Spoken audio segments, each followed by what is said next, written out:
This is the Extra Point Podcast from Arizona's Family. Well, can you feel the chill in the air? It's fall, and the Fall Classic, the World Series, starts on Friday between the Astros and the Phillies. So pleased to be joined today on the Extra Point Podcast by Chris Capuano. If that name sounds familiar, he pitched for the Diamondbacks, got his call to the big leagues with the Dbacks. He spent a long time with the Milwaukee Brewers, also pitched for the LA Dodgers, Boston Red Sox, Colorado Rockies, the Yankees, and then finished with the Brewers in 2016. Now he is the Major League Baseball Players Association Director of Operations. A really cool event is coming up in the Valley of the Sun that we're going to talk about today, and also talk about what to expect when the Astros and Phillies square off to see who is the best team in baseball.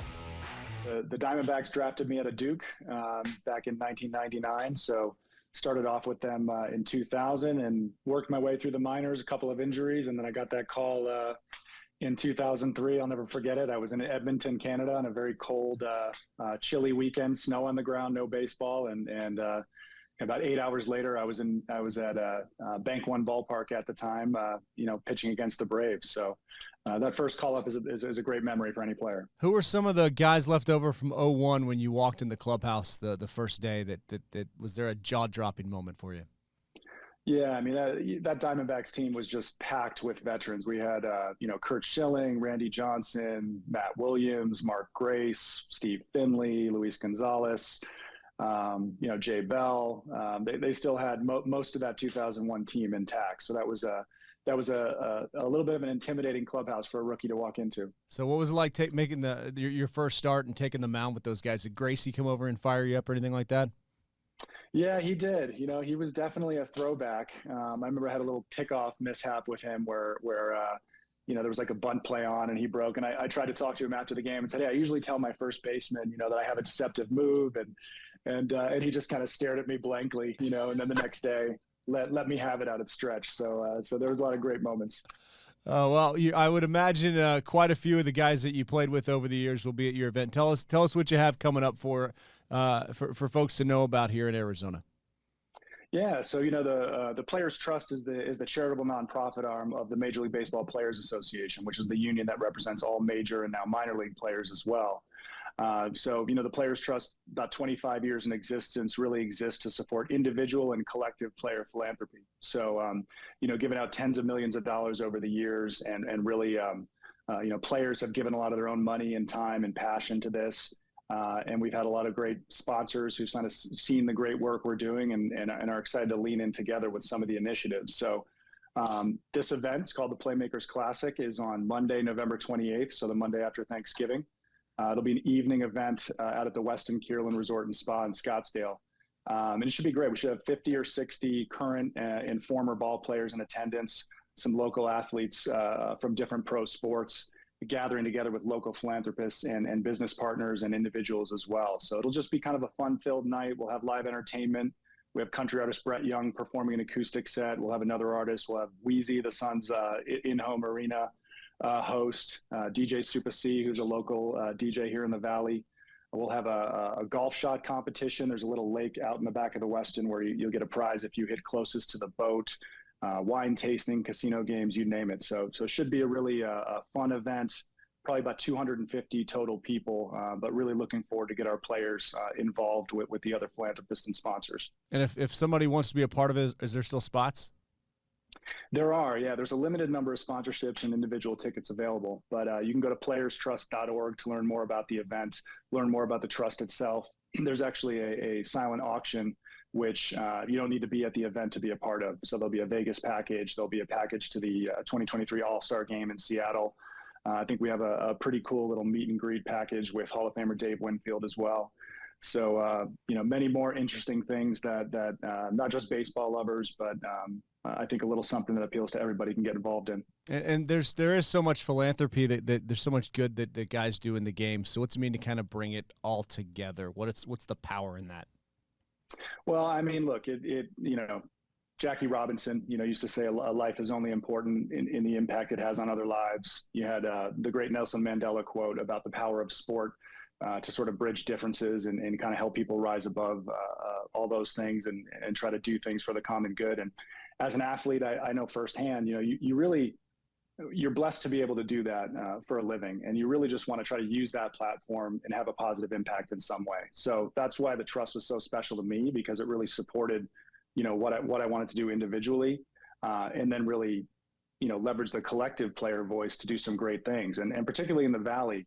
Obviously we have spring training here in the Valley, but there's so many baseball players and their families who call this home year round. Our union, the Major League Baseball Players Association, is opening a satellite office here actually this fall for that reason, because we have such a community here in the Valley. So, the trust does stuff all around the world and domestically, but specifically in the Valley, the trust really wants to be involved and do a lot. There's two great examples. We have a great STEM program. It's called Math Hits. It's actually a baseball-inspired board game that teaches some math fundamentals to kids. There was two middle school students, Aiden and Aaron Musgrove, who actually won our tournament this year, and we're at the All-Star game. And then we do things like disaster relief, right? We do it around the world, but specifically here in Arizona, we've had a lot of the fires and floods that have hit the last couple of years. So worked with Dbacks, Mark Melanson, Jordan Luplow, to try to help bring some relief to those families out in Globe, a couple of whom will actually be at this Playmakers event. The De La Torre-Tena family will be out there. And they've definitely been in the news, and that was certainly a cause that was on our hearts and minds. So to be able to support that family and just the Globe community, what's that mean for with so many of the families living here in Arizona, to be able to support another Arizona community? Yeah, I mean, like I said, I mean, we all just want to feel like we're putting something positive back, and the Valley in particular. I lived here for my entire career. Now I'm based between New York and Arizona, but this community in particular really stands out because ultimately the players, drive the trust, the work of the players' trust, and many of them are really interested to try to make an impact here. So whether it's, and really we focus a lot on youth, sustainable well-being and youth type initiatives, but to help folks, whether it's that mentorship and initiatives like the STEM program or these sort of disasters where, one-off help is great, but you really want to try to do things sustainable that can help them rebuild and help these communities come back. And before you get out of here, I know you're a busy man. Wanted to just talk about the season overall. When it started, we didn't even know if we were going to have a season. So just to see these ballparks full and communities going crazy for their teams, what do you think that means to baseball and in the PA here?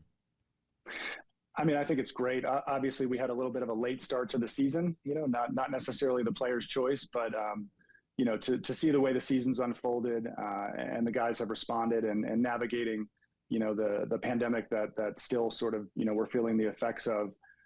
It's great to just focus on baseball, especially playoff baseball, which, every pitch matters, every pitch counts. I don't think anyone would have predicted the Phillies, to be in the position they're in now against the Astros in the World Series. So, this is the fun part, being able to kind of come together and enjoy the game. And this season's been a great one. Are you allowed contractually to make a prediction being that you represent all the players? I think we're actually technically in my contract with the MLBPA. I think I'm prohibited from choosing favorites or making predictions. But look, I played for 6 teams in my career. People always ask me, what's your favorite team? Who do you root for? I grew up a Red Sox fan. Grew up in New England. But now, there's so many great players who I have relationships in the game, and I just love seeing great baseball. And I love seeing these guys do their thing. And so. That is to say, I'm not going to make a prediction. I just want to see, hopefully, a good series, a competitive series. Hopefully we go, 5, 6, 7 games and have a good champion crowned. And loving these in-game interviews, which I don't know that we've ever seen before. I mean, how did that get through? Was that an intense negotiation? Because I want more of that. I want like 3 of them an inning. Is that too many? It's interesting. It's a polarizing thing, right? I think you have some of the older school folks out there see that, and their kind of eyes are wide open. But ultimately, it's driven by the players. Everything we do at the union and the Players Trust, it's driven by players. And these players are all consulted individually, whether they're open to it, want to do it. Many of them are. You saw Bryce Harper doing it right after his big home run last night, and ultimately it's a new generation. I think fans want that inside access, behind the scenes access. And I think the players are much more mindful of engaging with fans, whether it's through social media, branding, doing stuff like that in the game. they seem to have fun with it. So we're supportive of it. All right, and last one for you, I guess, with no prediction, understandable. What do you think this one comes down to? Like, what are the kind of the tipping points in the World Series to that will decide a winner? Yeah, I mean, look, I'm always amazed being a pitcher myself at just the incredible athletic ability of today's player. These guys are bigger, stronger, faster. They're doing things, so really it comes down to, in my mind, the pitching, I think, is going to be the decider in the games here. And ultimately, who can kind of play tight baseball and make the least mistakes. So we'll see. You're going to need Bryce Harper to continue his magic, Yordan Alvarez for the Astros. Both teams have some fantastic players, young players. So again, it's no magic. Pitching, defense, timely hitting is going to win it. And I give the edge to the Astros because Orbit, I feel like, has a slight edge on the Philly Fanatic. I don't know how you feel about that, but that's one of my tipping points there, mascots. I mean, there's a lot of things you can debate, but it's hard to debate against the Fanatic. He's one of a kind. He's pretty special. I'm just trying to anger Philly fans. All right, hey, thanks so much for your time. Really appreciate it. The great thing you're doing, and look forward to talking to you in person when you come out here in the Valley of the Sun, and love to see the more great things that you guys are going to be doing. Yeah, sounds good. Just go to playerstrust.org if you guys want to learn more about the Playmaker event coming up in November, or the good work of the Players Trust and all of our players. The Extra Point Podcast is a production of 3TV, CBS5, and azfamily.com in Phoenix, Arizona.